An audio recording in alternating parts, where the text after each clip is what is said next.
다음 소식 보겠습니다. 앞서도 잠깐 저희가 살펴봤는데요. 지난달 정부가 내놓은 강력한 부동산 대책이 이제 하나 둘 시행되고 있습니다. 자유한국당도 부동산 공약을 앞서 보신 것처럼 내놨는데 비교하면서 그 내용과 시장에 미칠 영향 살펴보도록 하겠습니다. 대출 관련해서 대출 기간을 더 묶었잖아요. 네. 제가 궁금한 게 이제 한 달 지났으니까 시행이 될 텐데 15억 이상 되는 아파트를 샀다면 은행에서 담보대출 1원도 안 나옵니까? 안 나오죠. 네. 원천적으로 아예 한 그러면 푼도 안 다시 해줍니다. 말해서 네.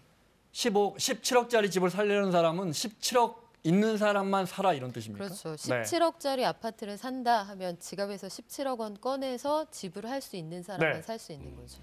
그 말은 바꿔 말하면 초고가주택, 15억 넘는 고가주택의 집값을 감당할 수 인위적으로라도 있는 사람만. 인위적으로 잡겠다는 정부의 의지가 완전 거기 담겨 있는 거군요. 그렇죠. 사실은 어느 가격선 이상은 아예 은행에서 대출을 해주지 마. 이거는 네, 상상하기 어려운 정책이에요. 매우 강력한 규제다. 시장 경제에서는 사실 굉장히 좀 드문 규제 정책이기도 하고 네. 하지만 정부의 의지가 그만큼 강력하다는 건 또 반증되는 그런 정책이죠. 네. 9억 원 이상 주택 전세 대출도 어려워졌다는 기사는 무슨 말입니까? 아니 집에 네. 있는 사람이 왜 전세 대출을 또 받습니까? 집이 있는데 네. 이제 보아하니 이 투자로서의 가치가 있는 매물이 있단 말이죠. 네. 하지만 우리가 소위 실탄이라고 하는 현금 동원력은 부족하다. 네. 이때 저는 대출을 받아서 전세를 살아야 해요. 전세 자금을 대출 받은 다음에 이거 좀 보태고 전세 끼고 집을 더 살 수 있지 않습니까? 네. 이른바 갭 투자. 갭 투자라고 하는 건데 이런 방식으로 두 채, 세 채 늘리는 사람들이 시장 교란 세력이라고 보고 있는 거예요. 네. 그래서 이걸 원천적으로 차단하겠다는 거죠. 알겠습니다. 그러니까 기본적으로 내가 투자용으로 집을 살려면 실탄이 부족하니까 또 내가 이 집 내놓고 또 저 집 살려면 내가 어디 가서 살아야 되니까 네. 그러려면 저 전세 살아야 되니까 대출 좀 해주세요 하는데 그런 건 못 받게 한다 이거죠. 네. 그래서 갭 투자를 못 하게 하겠다. 거기까지 알겠습니다. 지난 12월 16일 날 나왔던 대책 한번 다시 한번 정리해 볼까요? 네. 지금 말씀하셨던 것처럼 일단은 15억 초과 아파트 같은 네. 경우에 이제 현금을 주고만 살 수 있는 거죠. 담보 대출 자체가 불가능하니까. 네. 그리고 이제 9억 초과하는 아파트가 15억 미만 같은 경우 과거에 40% 정도까지가 대출이 나왔는데 지금은 이제 9억 원까지는 40%, 9억 원 넘는 나머지는 이제 15억 미만까지는 20%밖에 대출을 못 받으니까 대출을 네. 받을 수 있는 액수가 굉장히 많이 줄어들었고요. 그다음에 이제 제일 중요한 것도 이제 보유세율 인상입니다. 저 부분은 이제 과세 표준에서 가장 낮은 3억 원 미만부터 가장 높은 94억 초과까지 종부세율을 0.1에서 0.3% 정도 인상을 했는데 네. 저기에다가 더 실효성을 갖게 하기 위해서 사실 공시가격이라는 것 자체가 사실 일반 실제 거래가격보다 좀 낮잖아요. 그거를 실거래 가격의 최대한 반영해서 최대 80%까지 네. 인상을 한다고 하니까 올라가는 그 일반 보유세 인상 퍼센트보다 네. 실제로 체감해서 느끼는 이제 소유자들의 그 세금에 대한 내용은 좀 더 많아질 수밖에 없는 거죠. 10억짜리 주택이라면 공시가격을 8억까지 올리겠다. 그렇죠. 네, 맞습니다. 저 한 10여 년 전부터 맨날 올린다고 했다가 요즘 진짜로 올리고 있습니다. 네.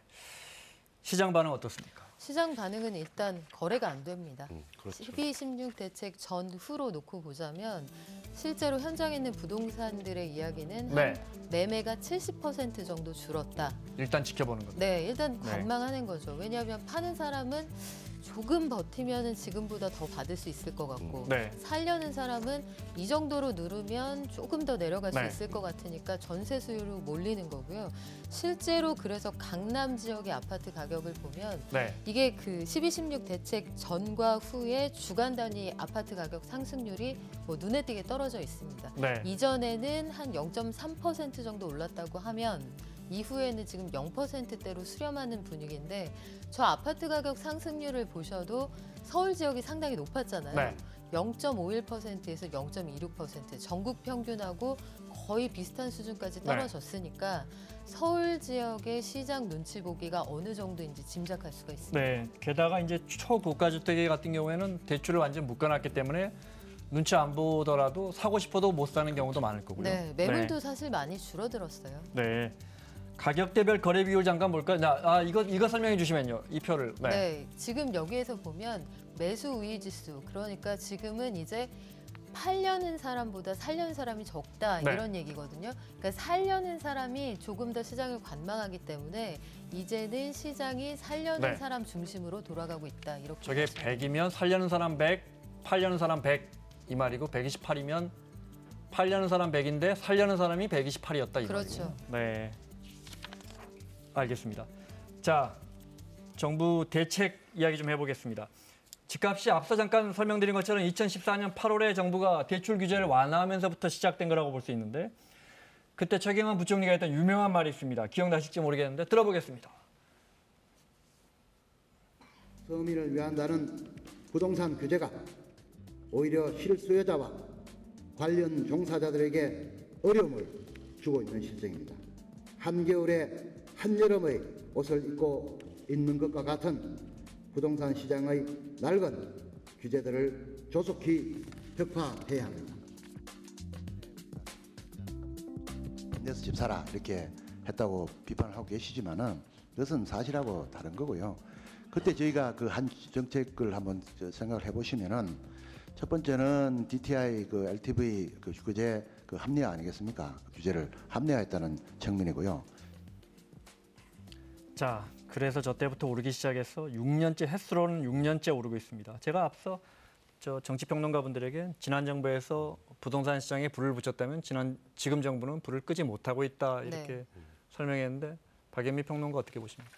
맞는 말씀이죠. 그리고 지금 보면 부동산 시장하고 싸워서 역대로 그 전적이 좋았던 정부가 있었나 싶기는 해요. 네. 부동산 시장은 항상 왜 중국의 격언 있지 않습니까? 항상 정책 위에 대책이 있다고 어떤 방식으로든 규제를 하면 뒷문이 나오기 마련이거든요. 네. 근데 다만 박근혜 정부에 이어서 문재인 정부가 가지고 있었던 근본적인 핸디캡은 박근혜 정부 당시에 건설 붐이었어요. 네. 거의. 그 최근 한 3년 사이의 흐름을 보시면 가불에서 썼다 싶을 정도로 건설 경기가 굉장히 좋았거든요. 그랬습니다. 근데 그 분양이나 공급이라는 게 매년 똑같은 수준으로 이뤄질 수가 없기 때문에 건설 경기는 당겨 쓰고 집값은 올려 놓았으니 이걸 뒤에서 수습하는 정부가 꽤 힘들었겠구나. 네. 이 정도는 예측을 해볼 수가 있죠. 네. 그래서 이제 문재인 대통령 며칠 전에 신년 기자회견 때도 강도 높게 집값을 잡겠다. 원상복귀라는 말까지 쓰면서 그 부분 들어볼까요? 지금 현재의 방법으로 부동산 가격을 잡지 못한다면 보다 강력한 그런 여러 가지 이 방안들을 계속 강구해서라도 반드시 부동산 가격을 잡겠다는 말씀을 드리고 부동산 문제는 우리 정부에서는 자신이 있다고 이렇게 좀 장담하고 싶습니다. 단순히 더 이상 가격이 인상되지 않도록 하는 것만이 목적이 아니라 급격한 가격 상승들은 원상 회복되어야 한다고 생각합니다. 네. 저 이제 말미에 SBS 기자가 아니 그러면 얼마부터 기준이 돼서 얼마까지가 원상 회복돼야 합니까?라고 물어보니까 이제 시장 저 안정을 위한 강력한 의지 표명이라고 알아주세요 이렇게 했는데 그리고 나서 실제 정부 고위 인사들의 정말 강력한 부동산 대책 발언들이 이어졌어요. 네, 맞습니다. 사실 지난 12월 16일 그 대책도 굉장히 센 사실 부동산 대책이라고 할 수 있었는데 네. 아까 말씀하셨던 대통령은 현재 올라와 있는 것도 떨어뜨려야 된다라는 입장이시니까 네. 보다 강력한 대책 얘기를 일단 구체적인 건 아니었습니다. 대통령도 직접 얘기를 했는데 그거를 그 뒤에 이제 김상조 정책시장 같은 경우는 부동산 안정 정책 수단 아직 많다. 강남 집값 안정이 1차 목표다. 그러니까 강남부터 잡아야 이게 해결이 된다는 취지의 얘기를 했고요. 네. 그다음에 이제 논란이 됐던 이 강기정 정무수석의 발언입니다. 매매 허가제까지 도입해야 한다는 주장에 귀를 기울여야. 네. 근데 매매 허가제라는 얘기가 나오고 사실 청와대도 아뜨거하고 지금 지금 정리를 해나가는 상황인데 사실상 매매 허가제 정도 되면 시장 경제 질서에 반하는 정도의 수준이 될 수 있는 건 아니냐 이런 비판이 나오고 있는 상황인데 그 정도로 어쨌건 현 정부의 부동산 정책에 대한 의지가 강하다는 측면은 확실히 읽을 수 있는 것 같습니다. 네. 과거에 토지거래 허가제 같은 건 시행이 된 적이 있었고 합헌 판결도 받았으니까 맞습니다. 그런데 이제 주택을 사고 파는데 정부나 자치단체가 허락해 준단 말이야. 이게 이제 국민들 입장에서는 다소 이질감 있게 들릴 것 같습니다. 노태우 정부 때도 이런 제도가 잠깐 있었어요. 토지공 개념 도입할 때. 네, 토지공 개념 그 1989년에 토지 초과 이득세, 택지 소유 상한제 네. 등등이 있어서 그래서 당신은 네. 200평 이상은 땅 사지 마세요 이렇게 정부가 정해줬죠. 그렇죠. 네. 200평 이상 살려면 지자체장의 허가가 필요했습니다. 네, 네. 그런데 모두 다 위헌 판결을 받았죠. 네. 중요한 건 정부가 뭐 지난달에 내놓은 정책이든 효과가 있느냐, 시장이 관망하느냐 이것보다는 제가 볼 때는 효과 없어요? 그럼 계속 내놓을 거예요. 라는 이 부분이 방점이 찍힌 게 아닌가 싶어요. 네. 이게 시장에서도 가장 주목하는 부분인데요. 그 대통령께서 신년 기자회견을 할 때 끊임없이라는 단어를 네. 썼단 말이죠. 그 대책의 효과가 없을 때에는 끊임없이 대책을 내놓겠다. 풍선 효과가 있다고 하는 9억 원 미만 주택에 대해서도 역시나 검토하겠다. 이런 발언을 내놓았고 네. 같은 날 국토부에서 어떤 자료가 나왔냐면 우리가 앞으로도 부동산 대책에 효과가 없다거나 아니면은 좀 미적거리는 부분이 있으면 네. 주저없이 대책을 내놓겠다고 했거든요. 이 정책 의지는 임기 내내 이렇게 강경하게 가겠다는 뜻인데 저는 한 가지 걱정스러운 게 이 정부의 임기가 끝난 이후 네. 이렇게 눌러놨던 게 혹시 스프링처럼 튀어오르는 것 아닌가 그런 걱정을 좀 하고 있습니다. 네. 자유한국당 공약 좀 볼까요? 네, 앞서도 잠깐 봤지만, 네. 지금 부동산 안정화 대책의 정반대라고 보시면 되겠는데, 네, 재건축 재개발 규제 완화, 주택담보대출, 대출 규제도 좀 풀어주고요. 분양가 상한제, 지금 민간까지 확대했는데 민간 택지까지 이것도 폐지하고요. 3기 신도시 전면 재검토. 이 부분 어떻게 보십니까? 일단 사실 자유한국당 입장에서는 지금 현재 문재인 정부의 이 부동산 정책 기조가 반시장 경제 질서라고 지금 네. 주장을 하고 있는 상황이기 때문에 말 그대로 지금 저 완화를 규제로 바꾸면 지금 현재 정권의 네, 그렇습니다. 공약이죠. 네. 근데 그러니까 그 자체가 이거는 시장을 인위적으로 조율해서 만들어 나가려고 하고 실제로 집값이 제대로 잡히는 것도 아니니 실패한 정책이라는 그런 규정 하에 그러니까 말 그대로 모든 게 잘못됐다라는 것 그 취지의 주장이라고 봐야 될 것 같습니다. 네. 재건축 재개발 규제 같은 것들은 사실 국민적인 지지를 좀 얻고 있는 내용들이거든요. 이런 것들을 보면 글쎄요. 지금 자유한국당의 전략은 제가 보기에 2016년 총선 당시처럼 대통령의 뜻을 받들어줄 수 있는 사람 딱 90명만 있으면 된다. 그때 당시에 진박감별이다 해서 네. 이런 식으로 집토끼만 잡겠다는 정책이 나왔잖아요. 마찬가지 정책이 아닌가 싶은데 3기 신도시로 공급 안 하면 추가 공급은 어떻게 할 것이며 여러 네. 가지 문제들이 있습니다. 다만 고가주택의 기준을 재정의하자.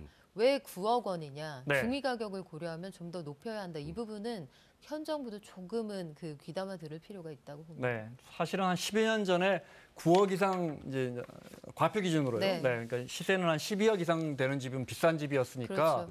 그걸 기준으로 해서 이제 종부세나 이런 게 매겨졌는데 그걸 좀 올려보자라는 네. 주장인데 시대가 바뀌었고 집값이 많이 올랐으니까 또 지방 분들이나 수도권 분들이 보면 9억은 여전히 턱없이 비싼 주택이란 말이죠. 그렇죠. 네, 그런 부분도 있을 것 같고 마무리 내야겠습니다. 하나만 더 여쭤볼게요.